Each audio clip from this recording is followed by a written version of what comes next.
guys, it's Lily, the vegan organizer, and I'm back again, this time with a video about the Filofax Clipbook. So I noticed the clipbook a little while ago, and I was kind of intrigued by it because it seemed like a sort of fusion between a ringed binder and a notebook. And I didn't get one because I didn't really feel like I needed one, and I wasn't sure what I would use it for. But then since I acquired my collection of six-ring binders, I suddenly realized that I needed something to store spare inserts in because that's not a problem that I'd ever had before with bound planners. So I thought the clipbook would be good for that because I felt like I couldn't really justify buying another proper Filofax, like another actual planner just to keep inserts in. And this seemed like a good compromise because it's ringed and it holds A5 size inserts. It's compatible with all other A5 Filofax products, but it's quite a bit cheaper because it's not really like a whole planner. So there are two different types of clipbook. As far as I know, it only comes in A5 size. I don't think that there's a personal size one, although maybe there is, because I wasn't looking particularly for that. But the A5 comes in two different styles. There's a translucent plastic cover one, which is a little bit cheaper. I don't think the difference in price is that much, maybe like £3 or £4 or something. And then there's this type, which is a synthetic leather, like a kind of soft leather look sort of cover. And I went for that one because I thought for the difference in price, like this one looks so much nicer to me. I think the other one, this is just how it seems to me, the translucent plastic one seems like kind of more like what you'd think of as just a kind of generic office supply type folder, like kind of like a notebook with a plastic cover, whereas this one sort of feels more like a Filofax, I guess. It's still not really it doesn't really feel like a binder because the cover is quite floppy and the rings are visible on the outside. I'll talk about that in more detail as I go through the review, but at least it has this like kind of smooth leather effect cover, which I really like. So these are £18 on the Filofax website, but I got mine on Amazon for £15. So it's like at least half the price of an A5 ring binder, and I thought for inserts it would work quite well. But then when I got it, I thought it's actually really pretty, and I think you could use it as a binder. I don't know. It depends on what you wanted it for. I don't think it would be that good as a everyday planner for heavy duty use because, like I said, it's quite floppy, as you can see. So it's like it wouldn't really. I don't know how well it would stand up. It might stand up okay, as then I don't think it would fall apart, but it just doesn't really feel like a sort of proper planner feel. It really is like a cross between a binder and a notebook. But so you can see that this is really spongy and the rings are sort of visible here, and then you can see them on the outside. So it's a bit of a funny mix. I kind of like it, but I'm not quite completely sure how I feel about it. It's very pretty. This is called the Petrol Blue cover, but it's a really nice like turquoise teal sort of like dark teal kind of color, which I don't associate with the name Petrol Blue. So I'm not sure why they called it that, but it's a beautiful, beautiful color if you like anything in the sort of like blue, turquoise, teal family. And the feel of the cover is really nice. Like I said, it's very soft and supple. It has a sort of bit of backbone to it, I guess, because let's see if you can see this. It's kind of double thickness here. So it's like they've just taken this cover. So this is single thickness. This is really floppy, the spine. And then they've taken it and folded it over on itself. So if you can see this here, this is smooth. It's not fused together here. This is like one piece.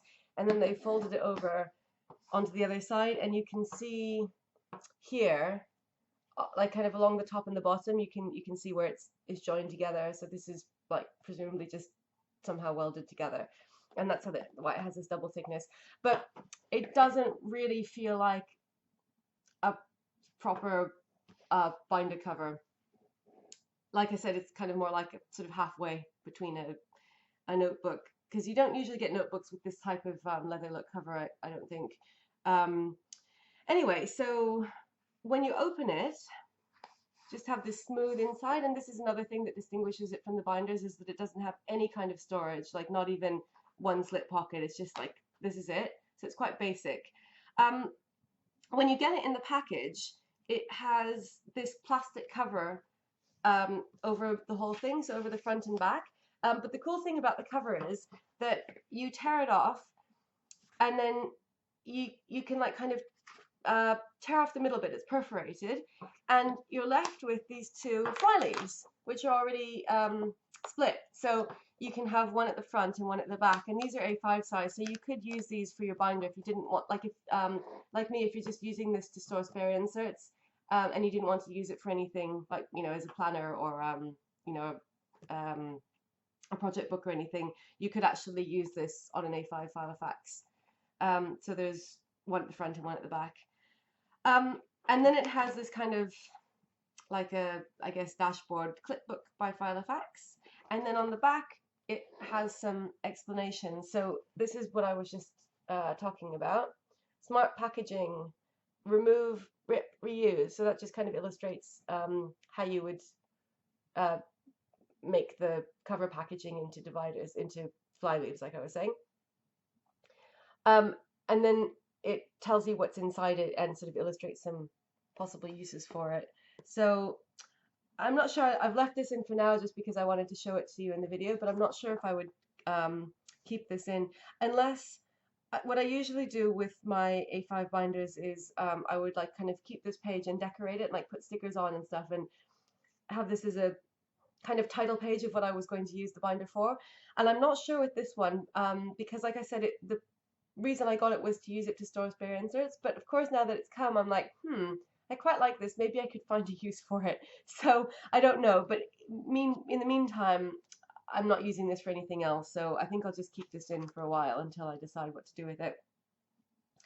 And it just says here, Clipbook is compatible with all standard A5 Filofax refills, so it is really useful. I think it's a good thing to use for storage, although some things that I've tried to put in don't completely fit, and I'll show you that a bit later. So a nice thing about this is that it comes with a really good variety of inserts. So first of all, it has a good chunk of ruled paper, say up till here. So I'm not sure how much this is, maybe 20 pages, 25 pages. And they're different than the normal Filofax ruled inserts because the lines are dotted, which I really like. So let's see if you can see up close. I'm not sure if it shows through on camera, but these are like really actually little tiny dots rather than just straight ruled lines. And I think that gives it a very nice effect. And for some reason, I'm not sure why they've done this, Miss Vicky B did a review of this, and she said it kind of reminded her of handwriting, like notebooks in school, you know, like when you learn to write and they have like kind of one big line and then one line in the middle.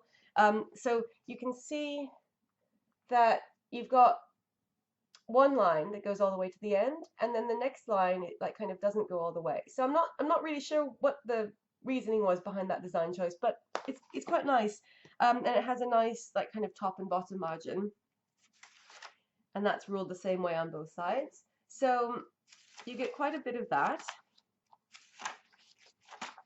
and then you get squared paper.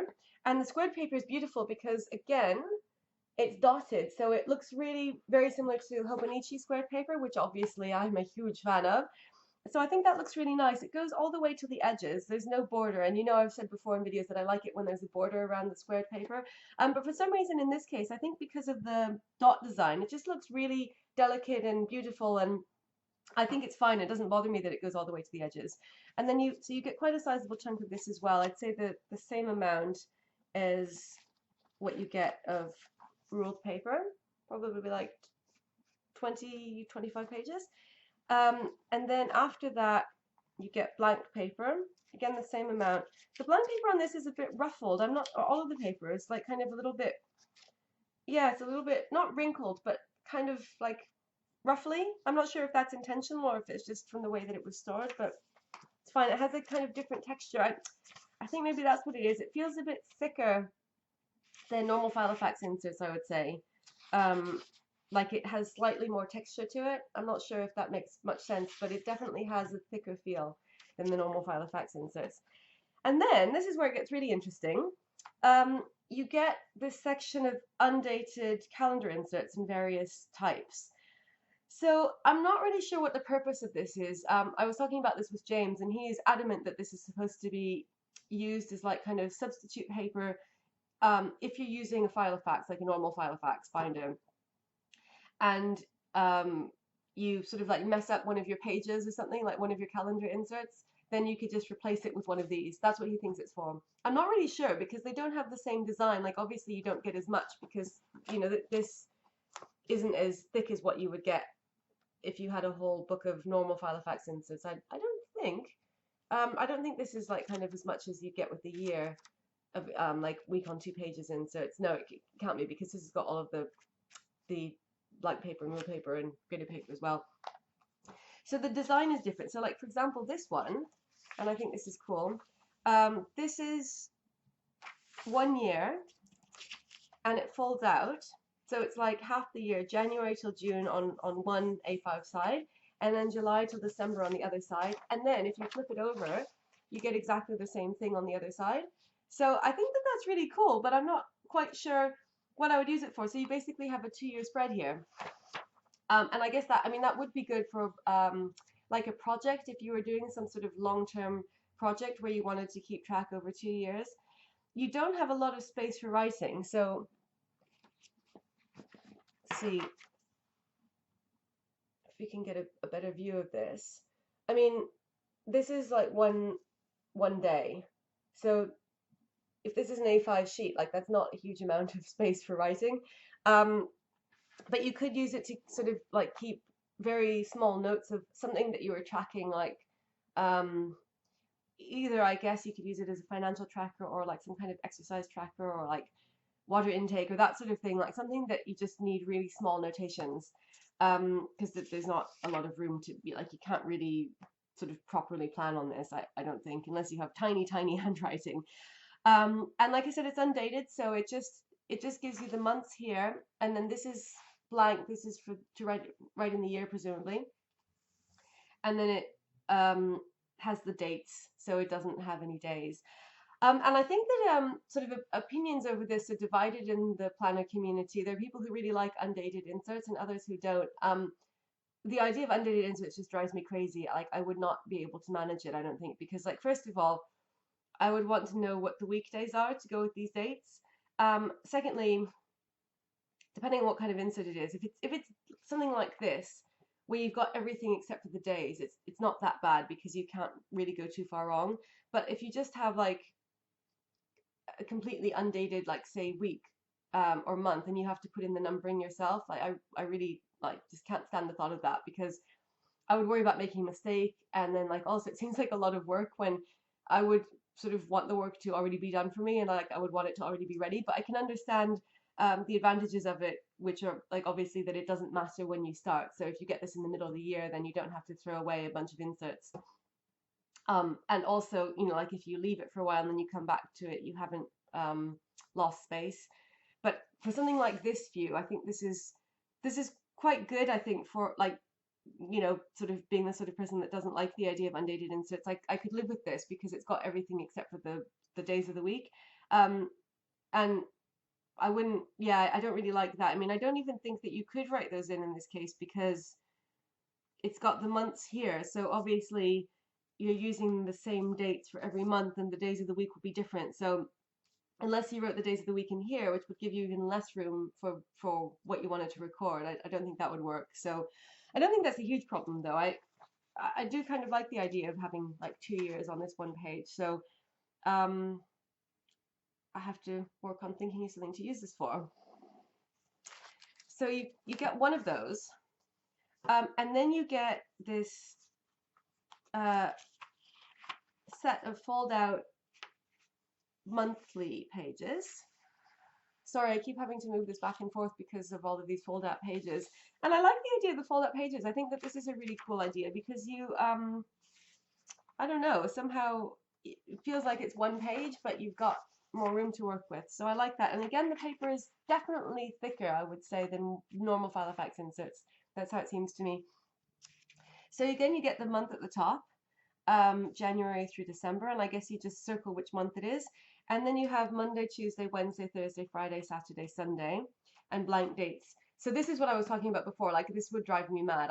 I just can't deal with the idea of this. So like having to write the dates in every month. I don't like the idea of that, but I can see why it would be useful. And so as it is, because I'm not sure what to do with these, like I can just leave them, and then when I think of something to do with them, like they'll be there waiting for me, and they'll still be useful. So I'll just have to copy the dates in from something else, which I guess really isn't that big of a thing. I've just never thought of it before as something that I would like to do. But you know, if you've got a planner, another planner, which obviously I do somewhere else, then you can just copy over the numbers, and it's not a huge thing. Um, so you get that. So that's 1 month. It's got 1, 2, 3, 4, 5, 6. It's actually got 6 weeks. So I don't know. I guess depending on when you started it, say you could even start it in the middle of a month, and like you could kind of have like sort of half of 2 months. You could do whatever you wanted with it. Um, so you have that on one side, and then you have the same thing on the other side. So again, this is like a kind of it's like a month on 2 pages, except that it's on one fold-out page. So instead of having the rings in the middle, you have the spread like this. And because of the way that the clipbook is designed, I think this works pretty well because it's designed so that you can fold it over on itself. So you can write like that. And the ring mechanism, I mean, not the actual rings, but this thing, it doesn't really get in the way. So if you're writing here, it doesn't really feel lumpy. There is a bit of a like sort of incline. So if you're writing on this side, it would be higher than on this side. But I don't think it's not really annoying. Maybe if you were at the very beginning of the book, it would be more extreme. But no, it's actually not. It's the same. I'm not sure how that works, but it doesn't really seem to make a noticeable difference. And you can fold it over either way, so you can fold it over and write on this side as well. See, I can't because I'm left-handed, but most people could. And then you can also have it lie like that. So it's quite flexible in terms of you know, how you can use it. So you have all of these undated weekly, monthly spreads with 6 weeks each, and you have, let's see, 1, 2, 3, 4, 5, 6 of those. I guess because it's actually it's double-sided, so that equals 12. And then you get your weekly spread, again, all undated. So the weekly spread is horizontal, but it's a kind of interesting layout, I think, because I'm not usually a fan of the horizontal layout because it feels like to me, depending on what you're using it for, but for me it feels like there was just no way would there be enough room to write in everything that I needed during the day. Somehow if it's vertical, I don't know why, but it feels like you get more room even though it's not as wide. So I understand if you wanted to write a lot of appointments, or not appointments, but a lot of like longer messages, you know, like sentences, then this would be useful, but you really could only have a few of them. So again, you get the month at the top, which you can circle, and then you have Monday, and you can write the date in there: Monday, Tuesday, Wednesday, Thursday, Friday, Saturday, Sunday. So you get like an equal space for each day of the week, which is nice, but I guess that's more common on the horizontal layouts, I think, than the vertical ones. I'm not really sure because I don't use the horizontal layouts. But on the vertical layouts, you know, it's really common, except for in the Hobonichi, to have like Saturday and Sunday combined into one. So this is at least, it's equal. And then on the other side, this isn't a fold-out page anymore. As far as I can tell, unless I'm misunderstanding this, I think that you're supposed to use it like this, so it's spread over 2 pages, and here you have extra space to write in other stuff.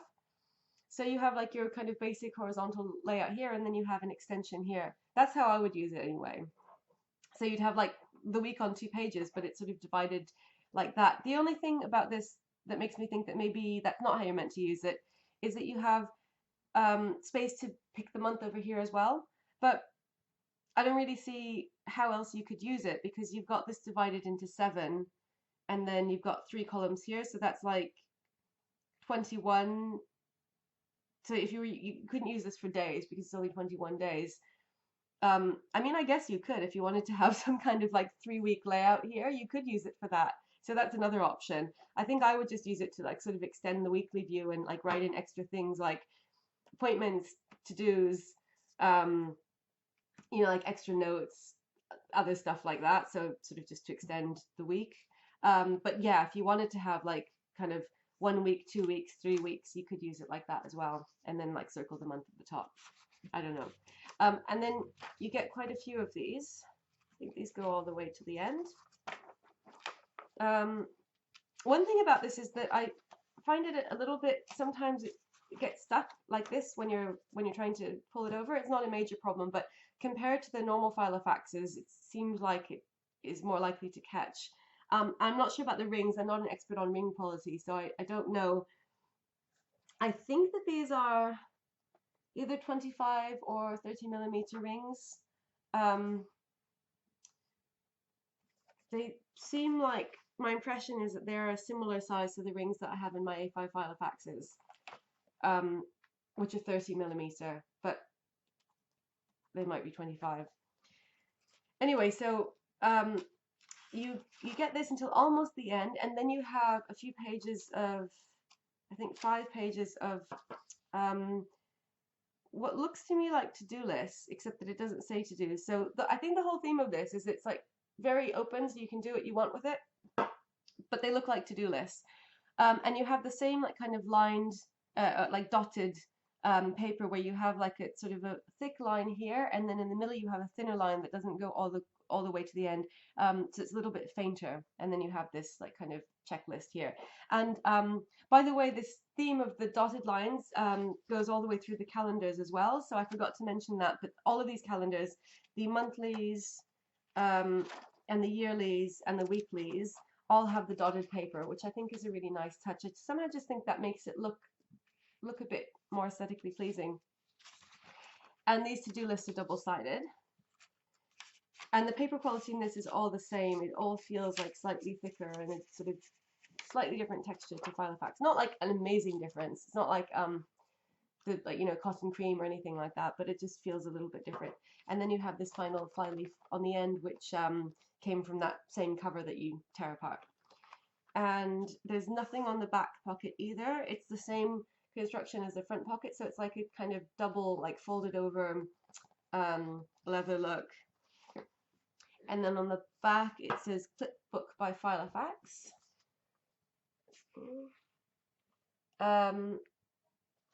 And that's it. Couple of other things that I wanted to show you. One is there's this kind of cool feature where they point out that you can stick a pen in here. I guess you can also put it in here. Pen disaster. So you could do it that way as well, and I think you can still open it. So it's actually designed to do that. Yeah, so it doesn't have a pen loop, but you don't need it because you can put it in here. And then the other thing that I wanted to mention is that when I tried putting things like dividers and top-loading envelopes in, it didn't work very well. So let me just show you, in case, like me, you were considering using it for storage. So, like I said, it's designed to fit all A5 Filofax inserts, but if you put one of these dividers in, this is just a like standard Filofax divider, it sticks out a little bit, which might not be a problem. I mean, either if you're just using this for storing inserts and you're not, you know, like totally obsessive like I seem to be, then you wouldn't care that it sticks out. And I guess if you're using this as a binder, which, like I said, you could do if you wanted to. It's very lightweight, and yet it's like kind of more durable than a notebook because it's got the synthetic leather cover, and it's got the ring. So you could use it as a binder if you wanted to. and you can put all the same inserts in. So that if you just wanted something lightweight that's A5 size but easy to carry around and not as bulky as a standard A5 Filofax, that would be fine. So it might be convenient having the tabs easily accessible, but it just bothers me that it sticks out. I know that like there are different opinions about that. So if it doesn't bother you, then that would be fine. Then the other thing is, if you put this top loading envelope in,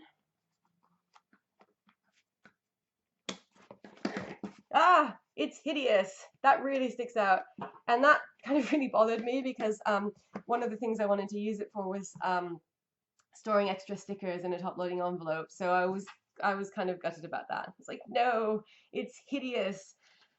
And then I think that was the main thing that made me sort of rethink my idea of using this for storing inserts in, because I wanted to store tabs and stickers in it. So I don't know. And then that made me think maybe I should find something else to do with it. And then I would have to find some other solution for the spare inserts, which will probably end up buying another Filofax, and then I'll be like, oh, I'd like to use this Filofax, and it's just a never-ending vicious cycle of planner addiction. So I'm not really sure about that, but it's definitely, I think if you just want to store paper inserts in it, then it's totally fine. And if, like you're not like an obsessive freak like myself, then you wouldn't mind that this sticks out of it, because it's still totally fine. And finally, I just wanted to show a comparison in size between this and an A5 planner. So let's just put them side by side. This is the Saffiano. And so you can see that this is quite a bit smaller. Just put this on top of this, because this seems to be only like, I mean, I guess A5 size paper would be sort of like from here to here. So you have a bit of extra room because of this, which is covering the ring mechanism, but it's completely, other than that, it's like totally the size of the A5. Whereas with the actual binder, you've got quite a bit more sort of like room on the top and the bottom. And then in terms of thickness, that's just for comparison. So the rings on this must be smaller. Maybe they're even 20 millimeters. Like I said, I'm not an expert on rings. So I think that's it. Those are sort of the main facts about it, and I hope that that's given you an idea if you were thinking of possibly getting a clipbook, and you weren't sure, like what it would be good for. I'd say that in conclusion, it's kind of a funny hybrid. It's like half binder, half notebook, and I think it's sort of leans more towards the notebook side just because you have the ring sticking out and this kind of like funny design where it's all floppy here. So I don't really feel like it would be ideal for a binder unless you just wanted something really simple and lightweight, in which case it would be fine. But it's great that it takes all of the same size inserts, and it's definitely, I think, got its advantages because it's very it's flexible and lightweight. So there you have it. Thanks a lot for watching, and I'll see you again soon. Bye.